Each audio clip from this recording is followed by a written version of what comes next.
never gonna win. Long as you're happy, you're always gonna grin. You get out what you put in. You get out what you put in. Never gonna lose, never gonna win. Long as you're happy, you're always gonna grin. You get out what you put in. You get out what you put in. You get out what you put in. Nikolai Naylor, how the devil are you, sir? Good. How are you, sir? Yeah, been on BBC today, I hear. BBC, LinkedIn, I'm all over the shop. I know, I'm all over the everywhere. shop. Yeah. Congratulations. And here's the novelty. They turned around at the end of the show. Can you come back and do another one? So, hey, who knows? Who knows? Awesome. Anyway, the show's about you. Nikolai Naylor, this is the very first I think I've ever done, and we'll come to that in a second. Tell us a little bit about you. Well, I'm in the Philippines right now, which is why you're saying probably the first. It is, absolutely. I've never done international, so this is so exciting. What time is it? Because that's the first thing everyone asks. 8:30 at night, so it's dark, okay, pitch so black. bedtime for me. Yeah, bedtime for most people. No, so I'm married. I got 2 kids, teenage kids, not Good quite luck. as old as yours. Yeah, I know they're fine at the moment. Bit moody. We've got a lockdown dog, which is good. The only time we could have had one. So it's part of the family and love spending time with the family.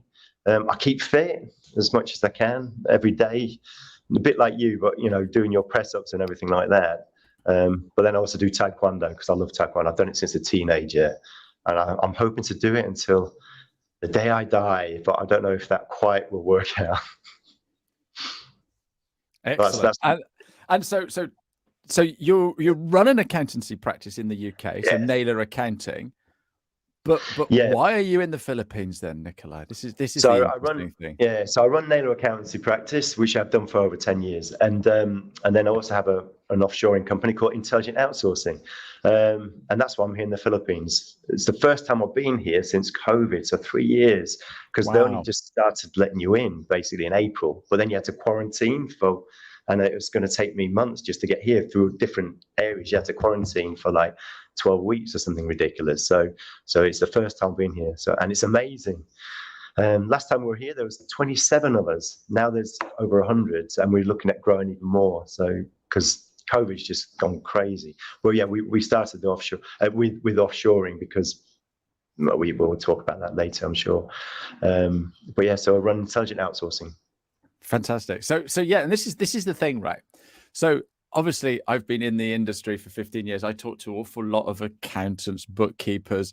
I talk to people in the software industry. I also talk to outsourcers and offshorers. And so your average accountant, Nikolai, I don't know if anyone's ever told you this, your average accountant would go to an offshoring company and say, can you give me some staff? But you have actually set up your own offshoring company. How did that work? And where did that idea come from?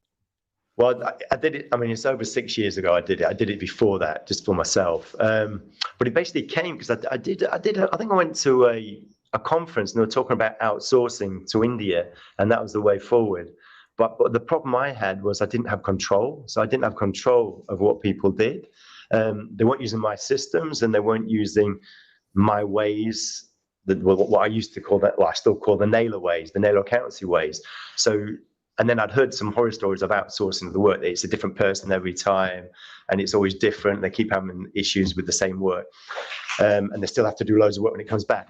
But I could see the reason for it because I was struggling to get people at the time. I was just not long been running my accountancy practice, and I wanted to sort of get people in. And somebody working for me was Filipino. It's half Filipino. It still is half Filipino. She has. You're not going to change. Then, no. And what you mean is she's still working for you? Yeah, she's still working for me. And then we got her niece to work for me to start with, and then we grew it from there. I introduced it to friends, and they really caught on to it. And then we thought, well, we should introduce it to other people. But the difference is what we do is that the partner, which we call, which is the accounting practice, they use their systems, their ways. They're in communication with them all the time. They can even talk to their clients, which I do in my Naylor team. They email, talk to them on the teams. just so that it sort of makes things go forward quicker, basically, rather than being a bottleneck with a client manager or anybody like that. Excellent. So that's how I started it and why I started, No. and it's grown since. Basically, we have a team in the Naylor accountancy practice of 8, and two of them are admin, and that's only because if one's off on holiday, I want another admin there, because otherwise it can be a nightmare for us all in the practice, basically. Cool. So people watching it can't see this, but I can see it at the corner of my eye. We've got a Wonder Cam, and again, this is the first time we've done this as well. Because I think, you know, we've got this image of these outsourcing places in foreign countries, and you know, is it a sweatshop and goodness knows what else? So let's have a little wander around your office. If we just bring the other camera in, so lovely Wonder Cam. So yeah, if you just take. So this is the conference room right now. So this is where I am. So and then we're just wandering out into the main what we call operations. Is that a marble floor? It is. Yeah. Wow. We've just moved in here this year, so we have another office across the road. So we've got most of them in another office, and then we've got people here. So this is where we're filling up now. And the guys here, they work until 11 o'clock time here, so that's 3 p.m. UK time. Wow. So they start at 6 a.m., finish at 3 p.m. UK time. And so everyone's in there. We've got some officers at the back there, which is our HR. That is incredible. So it's and stuff. So it's like a real office, but somewhere where is it warm there at the moment? It is. It's probably about between 25 and 30. So it's warm, but it's not as warm as it can be. In summer, it's 40. So, wow. And humid. Wow. So yeah. But this is the best time of year. Best time of year here. For us Brits, anyway. Yeah. So, you said that you set up intelligent outsourcing because you you didn't say it, but are you a control freak, Nikolai? No, well, I think any accountant probably is, to be fair, because you can't help it being an accountant, because you want to make sure that your product, which is your service, is to a certain standard.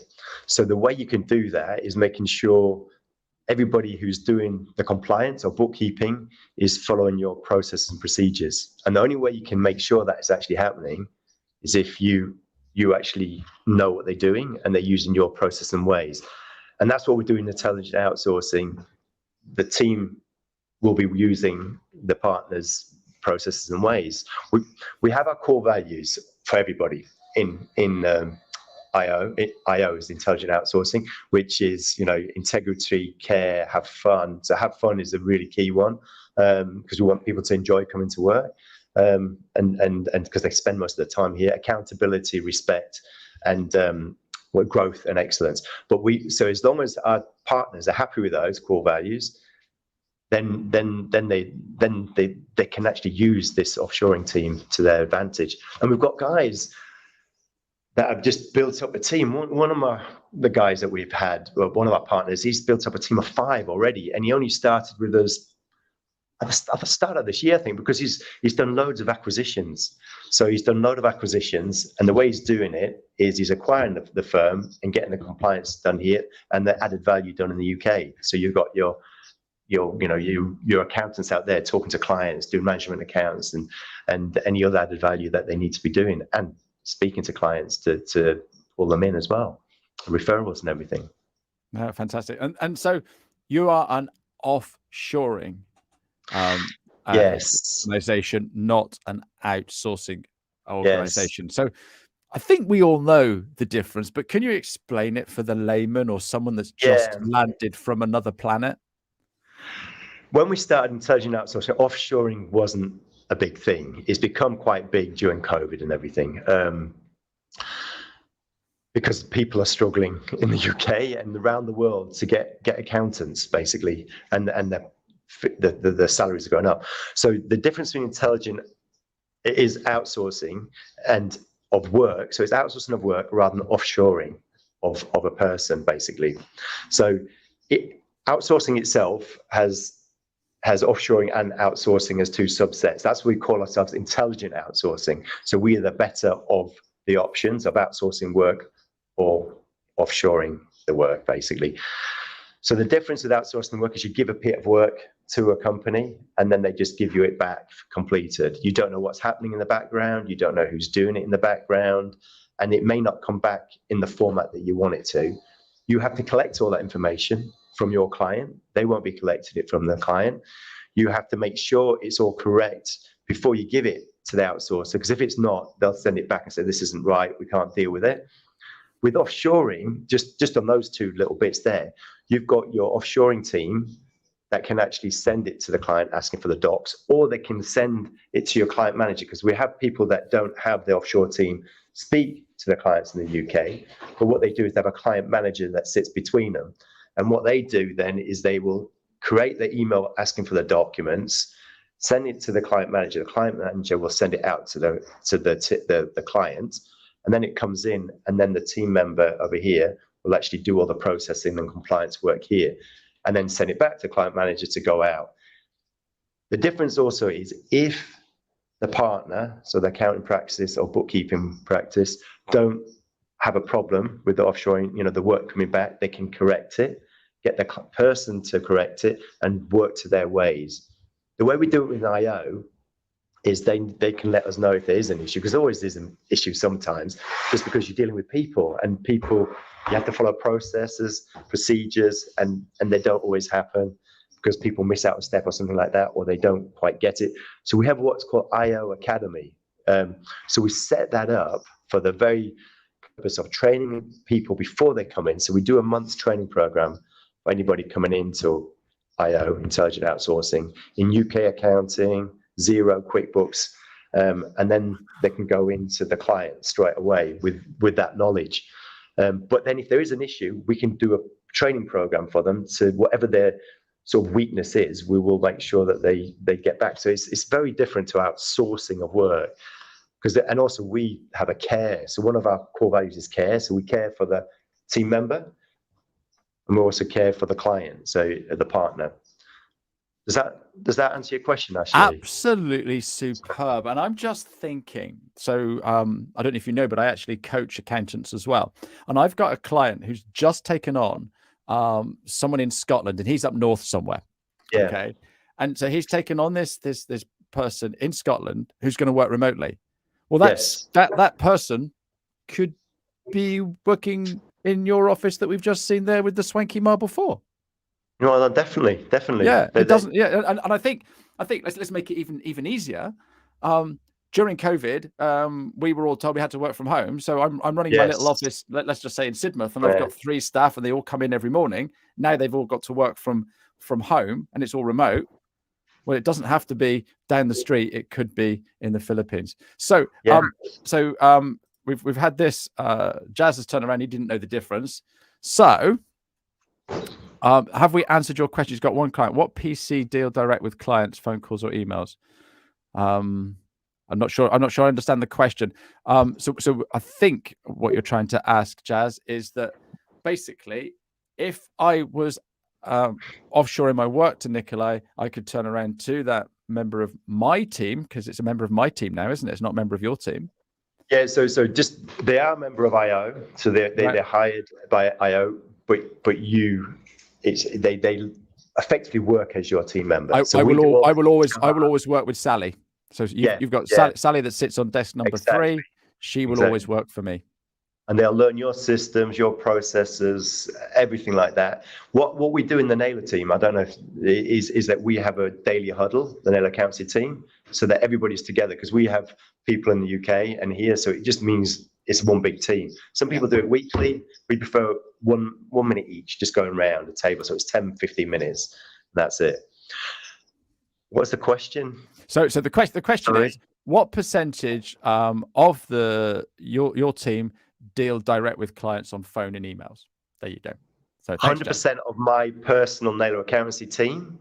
Of partners, it varies. It just varies. Most don't do it like I do. I mean, I have them on Teams to clients, but we have one focal point in the Philippines, and an admin in the Philippines, and then a client manager in the UK. So we have three 3 points of contact with a client. The admin here is here in the UK. And we have the phones answered here in the UK. Here in the Philippines. I'm not in the UK. so I'm getting confused. You don't know where you are, do you? I only arrived on Sunday, so it's my body clock's all over. Does that answer the question? Yeah, absolutely. And then Tim's come up with a different question. Tim. I know Tim. We all know Tim. How you doing, Tim? Good to see you. So, what percentage of IO have the skill set to communicate directly with clients? Well, this is the thing, right? When we were setting up beforehand, your guys all speak English, or the guys that I spoke to. Yeah. So in the Philippines, it's something like 95% speak English. The schooling, universities and everything's in English. People, just like in UK, have different levels of speaking English. I mean, no, just speaking English and being understood. So what we do, we actually do it. They were doing it today. They were doing some fake calls. I was actually doing some of the fake calls. I don't normally one of my client managers does. So we train them in doing fake calls, and we do it whilst they're with people. Everybody's different. But lots of them are very capable of it. We have all the Naylor team doing it. And they get scared to start off with because they're not used to it. But what we always say is don't do it straight away. First of all, let them settle in. Then let them do emails, because we even have to train them in emails, because otherwise they put things that we're not used to in the UK in, like God bless, because it's very Christian here, which I quite like. But we want it to be normal for the UK client. They'll also call you sir. So I noticed on some other posts that I had some of the guys call me Sir Nikolai. So they do call me Sir Nikolai. I feel quite bad when they do it on posts and stuff, because I'm not knighted. But you would be Sir. So you'd be Sir Ashley and be Sir Tim. I like that. But what we say to them is don't do that when it's to clients, just as in the client's client, the partner's client. Sure. But yeah, so we train them. So then you do the emails, and then you go on to the calls. Once they're happy with the emails, then go on to calling. But somebody might be fine straight away. We've got some new starters in our next office that I'm going to at the weekend, which we open up in January. And their English is amazing, because one of them has worked in Dubai for like 20 years or something as well. And we find that we're getting people coming back to the Philippines and doing that as well. So it's horse for course. If somebody comes to us, Ash and Tim, saying they want somebody to be able to, who's really good English, to speak externally, we can do it. We just make sure we get somebody who is that caliber as well. And I guess with your academy, I love that, an academy, that's so brilliant. But with your academy, right, you can see the different skill set coming through. This person here is really good at QuickBooks. This person here knocks Zero out the park. And so we're now talking to a client that needs someone who's really good at Zero. Bang, we're going to put this person with them. I love it. I absolutely love it. Yeah. So back to the script then. What challenges are you seeing for accountants and bookkeepers, Nikolai? Well, the big one is hiring. It's hiring in the UK. We're hearing it all the time. I hear it from friends. I'm in a mastermind group that people are struggling to hire. In the UK, it's also retention in the UK, but it's not just UK, it's actually globally. So don't think it is just in the UK. But it's something. My battery's about to go dead, I think. Oh no, I hope it doesn't, Ash. But quick, get your team in quickly. Yeah. So it is the hiring in the UK, and it's I'm hearing it all the time. And then the apprentices, don't always work out. So we're hearing people having to then get rid of them, and then they come to us to sort of fill in the gap, basically. Awesome. I've got a great question for Jazz. I'm so glad you're on the show today. Are we expected to train and develop, for example, CPD? So they do CPD. They have to do CPD if they're a CPA. So we have to do two different types. You have an accountant or a CPA. They're all done a 4-year degree in accountancy, and then you have a CPA which does an extra year or year and a half afterwards, a bit just like the CPA in the US. So here is like US tax. The answer is we train them to a level. You need to help them on their way and their journey to do what they need to do for you. We will help you on that journey as well, all the way through IO Academy. But we also, the way we see it, Ash, is that everybody is helping each other. So the team are mentoring each other as well. So they are helping each other. So those that need more help, we will help. But it goes in reverse as well. You know, as once they've got more experience, they will help in others as well. So it's a big team. It's not we do this, you don't. You know, we're not going to help you. You with this partner, we're not going to help you because we're with this partner. If they need help, and we know that with expertise there, we help everybody. Yeah, I'm thinking here, right? Okay, so let me just I'm just visually I'm in my mind walking down Exeter, and I can see all the different accountancy practices, and each individual one have got a few staff, and they're doing their own thing, all in different offices, and they're all working to different standards and what have you. Basically, what we've done is we've put all of those staff into one great big room in the Philippines at IO. And we're all training them to exactly the same standard. And those that are struggling will pick up off the superstars, and the superstars will help the ones that are struggling. What an amazing model.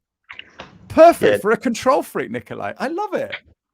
The only difference is on that, Ash, just is that everyone's doing different systems. So some people might be on accountancy manager, other on Iris, you know, just on the client management system. Yeah. But you're right, yeah. And then what IO Academy will send out bulletins on things that change in the UK as well, so everybody's aware of it at the same time. Like, you were sending loads of bulletins out the other week, weren't you? With everything changing left, right, and center. Left, right, and center. Oh my goodness. It's confused my UK client managers as well. My goodness. I was on a call with a PNC. PNC is a potential new client yesterday with my client manager and one of them. And because of all the things that have changed, you know, like Jeremy Hunt took something back on IR35, and for you accountants, you know what I'm saying. Liz Truss took it away, so it went back to the employer, the onus. It went, then he's changed it back to the employee. He didn't even realize that because it was one of the small things that Jeremy Hunt changed. But absolutely, it's been massively changing for all as accountants, almost like COVID. Yeah, absolutely crazy. Anyway, but it's starting to settle down a little bit now, I see. We've got the World Cup, so I know. Are you guys all enjoying that over there, or they don't watch it? They follow basketball here, so it's basketball. Okay. No, okay. I'm sort of listening to it and on my iPhone. Excellent. But it's totally different times, obviously. So, what's your top tip to help accountants and bookkeepers today, Nikolai? What can they be doing to make life a little bit easier? Well, it's top tip for anybody, and it's any business really, but especially accountants, is just focus on what's important and not the compliance bookkeeping, which is what is in, you know, for a partner or anyone. Like, they want to be focused on the good added value, and then let somebody else do the compliance bookkeeping and sort of all the grunt work. And that's where we come in, because that's what you can do with intelligent outsourcing. But it's the same in any business, Ash. It's absolutely the same.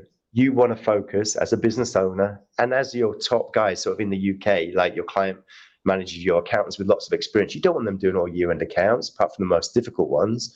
You want them to reviewing them and then having the conversations with the client, and they get somebody else to do that. You don't want them doing your bookkeeping. If you're a bookkeeper, and you're the owner, practice owner, it's best you get the people in. Get clients in, speak to clients, keep that relationship going, get somebody else to do it. You can always review and help when you need to. But that's my biggest tip. But it's focus on what's important to you and the added value. It might be having extra time to just go with your family, go for a dog walk or something. It doesn't have to be extra work. Go on holiday to the Philippines. This isn't a holiday. Sounds like hey, if that's what you thought I was aiming for, I didn't. But if you think you're having a holiday, that's good. Always welcome out here.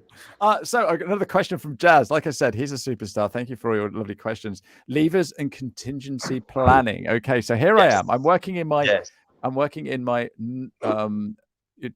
normal practice here in Sidmouth. I've got 3 staff, and Sally turns around and says, I've been offered a job somewhere else. I'm going to leave. How does that affect me if my Sally in the Philippines decides she's leaving? So they're on a 60-day notice period, so they will leave. We do everything we can to keep them. When it does happen, what happens is IO Academy comes in and they basically process everything that they're doing. So they create a plan of all the work they do, so that then they can get somebody else in. What we do now, so we sort of changed our model. So we used to get people in when people wanted them, but what we're doing is we have a pool constantly going through IO Academy. So we've always got people in that pool that if they've not placed with anybody, they can come through. So we've got every month we have people coming out of the pool who are trained, ready to go with clients, basically our partners. So what they'd do is bring that person in and they'd be training them for at least 30 days, but with IO Academy in the background, knowing what they do and everything. So we have not just the new person picking up the work and being trained by the person leaving, but also IO Academy there as well. So it's better than the UK. Well, yeah. So hang on. What I'm hearing here is it's not my problem if one of my team members leave. It's your problem. Well, yeah, we'll sort it out. We'll sort it out. Awesome. Oh my goodness, your phone's going to be going mental now. So tell me, I'm sat here in my office in Sidmouth with a few staff, and I'm now thinking, this is brilliant. What do I do now, Nikolai? Well, you can contact me. You can go on LinkedIn. You can just message me, or you can go to our website and just book an exploratory meeting with me. And then, if you want to go ahead, then we'll take you through to the next stage. You just have to fill in a form because we want to know more, and then we'll do a strategic meeting with you, and then go down the roadmap. Fantastic. Oh, it looks like Jazz has got another question.